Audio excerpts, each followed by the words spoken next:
we've got a pretty important announcement to make.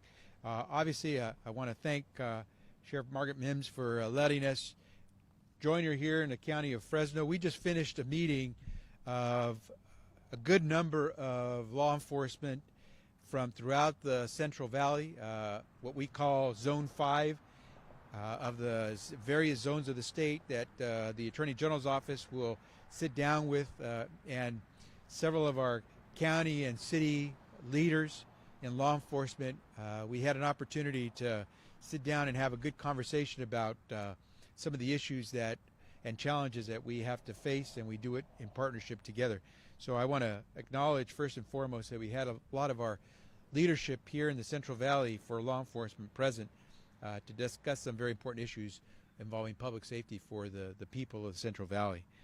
But now we're here to discuss something that's a little bit more specific. And I'm going to real quickly name off the people who are standing behind us, because Sheriff Mims and I are going to be the only ones who say some initial remarks. Then I will invite anybody who's standing up here to respond to any questions that we may have from the media in just a moment. So without any particular order, I'm just going to mention their names as I have them listed. Jasmine Ochoa, Senior Health Educator with Kern County Public Health Services Department.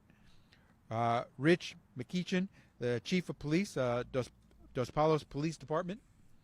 Tim Heyer, Superintendent, Tulare County Office of Education. Neil Dadian, Chief of Police, Kingsburg Police Department. Marty Rivera, Chief of Police, Orange Cove Police Department. George Eddy, Superintendent, Exeter Unified School District. Russell Freitas, Superintendent, Fireball Los Deltas Unified School District. Jose Garza, Chief of Police, Parlier Police Department. Silva Rodriguez, Chief of Police, Sanger Police Department. And Dr. Mark Marshall, Superintendent, Los Manos Unified School District. They are all here. And as I mentioned, we had our Zone 5 meeting earlier today. And these Zone 5 meetings, all of these zone meetings we have up and down the state, are a good chance for California Department of Justice to sit with our local law enforcement partners to discuss issues of mutual concern. One of those issues of mutual concern is tackling the rise of tobacco and nicotine use among our youth. Tobacco and nicotine use, especially through vaping, pose a serious threat to our public health. From 2011 to 2018, cigarette smoking has gone down among middle and high school students in California. Unfortunately, that decrease was met with the rise of vaping. Here in California, 1 in 8 high school students are using tobacco, and of those, about 84% are vaping. The Centers for Disease Control and Prevention, CDC, reported that as of last week, there were more than 800 confirmed and probable cases of lung injuries related to e-cigarettes.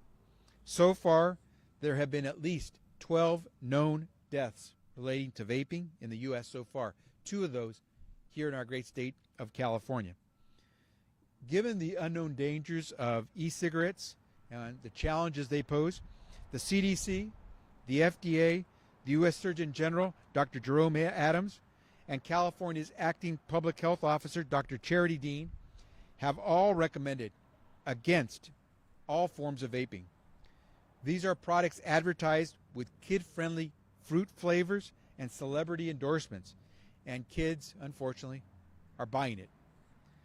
That's not acceptable. We need to shake things up, and that's why we're here today. Today, as part of our commitment to combating illegal tobacco use among minors, we are announcing over $30 million in state grants to 76 local agencies, including local government agencies, public school districts, county councils, district attorneys, city attorneys, and local law enforcement agencies like the ones with me here today. The California Department of Justice's Tobacco Grant Program, which was established by voters through the California Healthcare Research and Prevention Tax Act of 2016, what we know as Proposition 56 back in 2016, that gives us at the Office of the Attorney General the ability to make funds from cigarette and tobacco tax revenue available to our local partners that can make a real impact on the ground in their communities. because it's important that we tackle this crisis from all angles. Thanks to last year's grants that we sent out to some of these local agencies, mostly law enforcement agencies, between April and June of 2019, nearly 1,800 decoy operations were conducted across the state of California, and more than 1,000 tobacco education events were held for K-12 students, including vapor awareness education programs. Local communities and local law enforcement agencies are taking action, and they are ready to do more to tackle this public health crisis.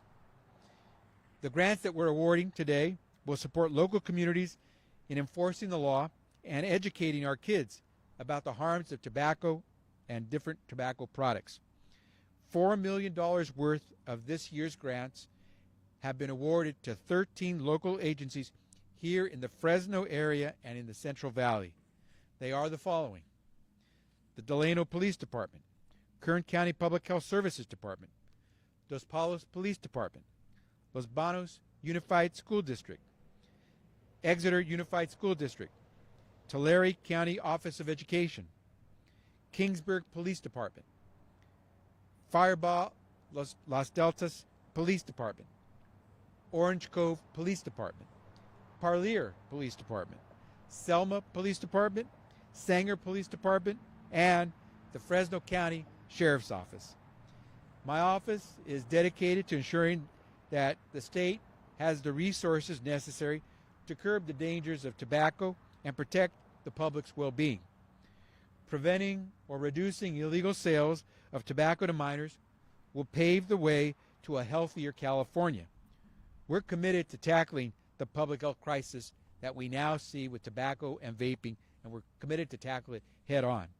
I hope that these grants that we're awarding today, with the good help of all the men and women in the agencies that I just named here in the Central Valley, will do even more to make sure that our families rest assured that we're doing everything we can to make sure our kids grow up healthy and safe.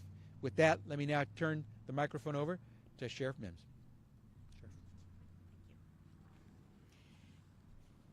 Thank you, Attorney General Becerra, and thank you to you and your office for making these grants available so that we all can be involved in keeping our communities tobacco-free as much as possible and sending the message to our young people about how unhealthy using tobacco products, including vaping, is. So these grants are made available. The Fresno County Sheriff's Office received about $325,000 this last go-around. We have received this grant before.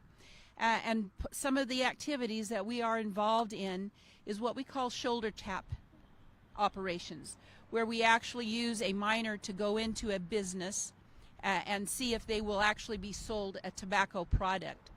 And I'm really pleased to announce that many of these businesses ask for an identification. The minor shows the identification and they refuse that product. However, there are some that don't. And they sell those products anyway, and they are cited. And so far we've gotten 4 prosecutions. 4 of our cases have been filed with our district attorney's office to make sure that these businesses are held accountable and obey the laws that are in place to protect our young people. However, enforcement is not the only thing that we do. One of the most important things we do is prevention. It's very important to us to be involved in preventing the use of tobacco products that can be dangerous to our young people. So we have a community service officer that attends different events to pass out information both in English and in Spanish about the dangers of vaping and using tobacco products. And these includes wellness fairs. We've been to Grizzly Stadium. We've been to Reedley College, the Fresno Fair, the Carruthers Fair, Boys and Girls Clubs. We attend Red Ribbon events. Palm Wonderful has a health fair we're involved in. The Stomp It Out, which is for prescription drugs. We have the information there. Enforcement operations, because including the shoulder tap and the prevention, we inspect. So we had 245 inspections of these businesses that have the licenses to sell tobacco products. We also provide an online YouTube video so that businesses can view the video and see how not only what's legal, but how to make sure they comply with the law. So in short, we have made good use of the funds provided by the California Department of Justice. Again, the ongoing funds is going to be very important to us because, as you can see, many agencies in Fresno County are involved in this because it's important to all of us. So thank you, Attorney General Becerra, for not only making these grant funds available, but for holding your zone meeting in Fresno County. And we had law enforcement leaders, over 40, up and down the Central Valley to talk about our mutual concerns because we all want the same thing, and that's to keep our communities safe. Thank you very much.